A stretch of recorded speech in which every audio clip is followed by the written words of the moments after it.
बिस्मिल्लाहिर्रहमानिर्रहीम। अस्सलाम वालेकुम। आप देख रहे हैं हमारा यूट्यूब चैनल। मैं हूं मलिक अब्दुर्रहमान। नाज़रीन, क्या कभी आपने सोचा है कि सिर्फ़ पाकिस्तान और इंडिया के दरमियान एक बॉर्डर का फ़र्क है, लेकिन उनके यहाँ बहुत सारे जो काम होते हैं वो पाकिस्तान में नहीं हो पा रहे। सिर्फ़ अगर हम क्रिकेट को देख लें तो उनकी क्रिकेट आज कहाँ है और हमारी कहाँ है, उसमें बहुत बड़ा फ़र्क है।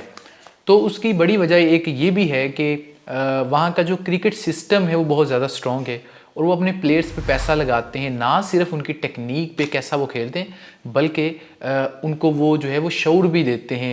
आसान अल्फाज में बात करूँगा, उनको वो पढ़ाते लिखाते भी हैं, कोर्सेज़ भी करवाते हैं, उनको बताते हैं आपने बात कैसे करनी है। क्योंकि ये बड़े बड़े जो सेलिब्रिटीज़ होते हैं, छोटी सी बात करते बड़ी बात बन जाती है। लेकिन पाकिस्तानी जो क्रिकेटर्स हैं ये हमेशा इस चीज़ में मार खा जाते हैं और कुछ ना कुछ ऐसा कह देते हैं जो कि शर्मनाक होता है, और कोई ना कोई ऐसी हरकत कर देते हैं जिससे पाकिस्तान के लिए शर्मिंदगी की बात हो जाती है। अब एक लेटेस्ट स्टेटमेंट आई है जो कि अब्दुल रज़ाक साहब की जानब से आई है। अब जानते हैं कि पाकिस्तान के एक नामवर क्रिकेटर हैं और पाकिस्तान के one of the best allrounders में इनका शुमार होता है। ये जो है वो कुछ क्रिकेटर्स को इकट्ठा किया गया था।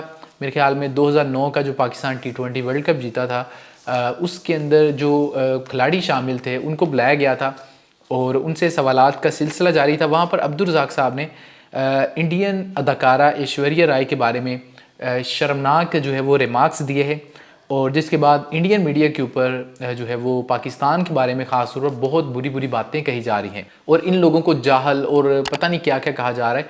और इनके साथ साथ पाकिस्तान के जो क्रिकेटर इस वक्त कौमी टीम में खेल रहे हैं उनके बारे में भी कहा जा रहा है कि इन लोगों को बिल्कुल जाहलों की तरह ये ले आते हैं, लेकिन उनको कुछ पता नहीं होता।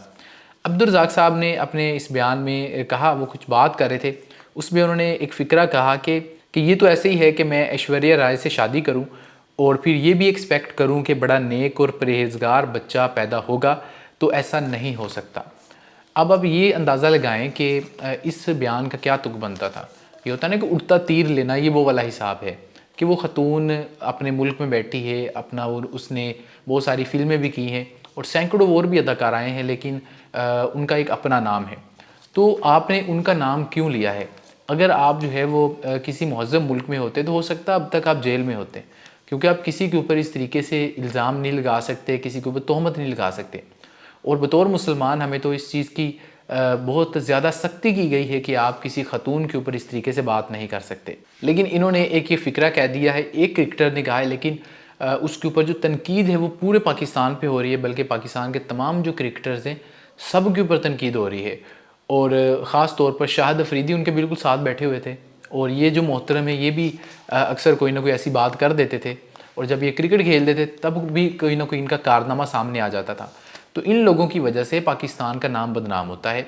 तो क्रिकेट बोर्ड को चाहिए कि कोई ऐसी टीम हायर करें जो कि इन लोगों की तरबियत करें।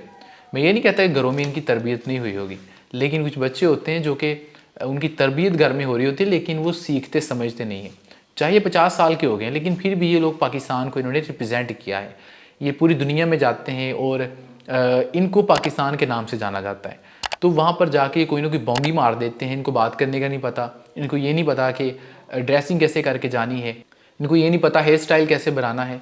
तो आपको जो है इनकी ग्रूमिंग के लिए कुछ करना चाहिए।